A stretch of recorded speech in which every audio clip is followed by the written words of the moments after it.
ബിസിനസ്സിലെ ഏറ്റവും പൊളി ആൾക്കാർ ആരെന്നറിയോ? എൻ്റെ അഭിപ്രായത്തിൽ സെയിൽസുകാരാണ്. കാരണം അവർ മാത്രമേ എന്ത് ചെയ്യുന്നുള്ളൂ, ബിസിനസ്സിലേക്ക് മണി കൊണ്ടുവരുന്നുള്ളൂ. ഇപ്പം HR ആണെങ്കിൽ കുട്ടികൾക്ക് സാലറി ആയിട്ട് കൊടുക്കുകയാണ്, ഓപ്പറേഷൻ ആണെങ്കിൽ അങ്ങനെ, പർച്ചേസ് ആണെങ്കിൽ അങ്ങനെ. പക്ഷെ ഓർഗനൈസേഷക്ക് മണി ഇൻ ചെയ്യുന്ന ടീം ആരാ?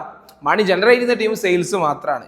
ഈ സെയിൽസ് എന്നുള്ളത് ഭയങ്കര ഒരു അടിപൊളി ഗെയിമാണ്. അതിൻ്റെ കിക്ക് കിട്ടുകയാണെന്നുണ്ടെങ്കിൽ, അതായത് നിങ്ങളൊന്ന് ആലോചിച്ച് നോക്കുക, ഒരു എന്താ പറയുക, ഒരാളുമായിട്ട് ആളുകളുമായി സംസാരിച്ച് നമ്മളുടെ പ്രൊഡക്ട്സിനെ കുറിച്ച് ബെനിഫിറ്റുകൾ ഫീച്ചേഴ്സ് ഒക്കെ പറഞ്ഞു കൊടുത്ത് അവരെ കയ്യിലുള്ള കാശ് നമ്മളെ അക്കൗണ്ടിലേക്ക് എത്തിക്കുക എന്നുള്ളത് ചില്ലറ പണിയൊന്നുമല്ല.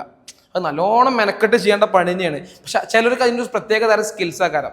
മനസ്സിലായില്ലേ? പിന്നെ ഈ സെയിൽസിന്റെ ഒരു മെയിൻ ക്വാളിറ്റി ഞാൻ കണ്ട കാര്യം എന്താ വെച്ചെങ്കിൽ, അവർ സെയിൽസിൽ വർക്ക് ചെയ്തവർക്ക് ഏത് പണിയെടുത്താലും ഒരു അടിപൊളി ചെയ്യും. കാരണം അവരെന്താ വെച്ചെങ്കിൽ പല ടൈപ്പ് ഓഫ് ആളുകൾ ഡീൽ ചെയ്തിട്ട് ആ ഒരു സ്കിൽസ് ഡെവലപ്പ് ഉണ്ടാവും. ഇപ്പൊ സെയിൽസ് എന്നുള്ള ജോബ് അടിപൊളിയായിട്ട് നിങ്ങൾക്ക് ചെയ്യണം എന്നുണ്ടെങ്കിൽ നിങ്ങൾ ഇമ്പ്രൂവ് ചെയ്യേണ്ട കാര്യങ്ങൾ ഒന്ന് കമ്മ്യൂണിക്കേഷനാണ്. എല്ലാവരോടും നല്ലൊക്കെ സംസാരിക്കാൻ പറ്റണം. പല ഒബ്ജെക്ഷൻസ് വരുമ്പോൾ അത് ഫേസ് ചെയ്യാൻ വേണ്ടി പറ്റണം. പല എന്താ പറയുക, പേഷ്യൻസ്, നമുക്ക് എന്ത് ചെയ്യണം, സമാധാനപരമായിട്ട് കാര്യങ്ങൾ ചെയ്യാൻ വേണ്ടി പറ്റണം. ഈ രീതിക്കുള്ള കാര്യങ്ങളൊക്കെ ഉണ്ടെങ്കിൽ മാത്രമേ നമുക്ക് സെയിൽസിൽ മുന്നേറാൻ പറ്റുള്ളൂ. ഒരു ഓർഗനൈസേഷനിൽ നിങ്ങൾ ബാക്കിയുള്ള ഡിപ്പാർട്ട്മെന്റിനേക്കാൾ ഒരു പോയിന്റ് ബോഡിക്ക് പ്രയോറിറ്റി എന്തിനു കൊടുക്കണം? സെയിൽസ് ഡിപ്പാർട്ട്മെന്റ് കൊടുക്കണം. നിങ്ങൾ സെയിൽസ്മാൻ കൊടുക്കണം എന്നാണ് എനിക്ക് പറയാനുള്ളത്.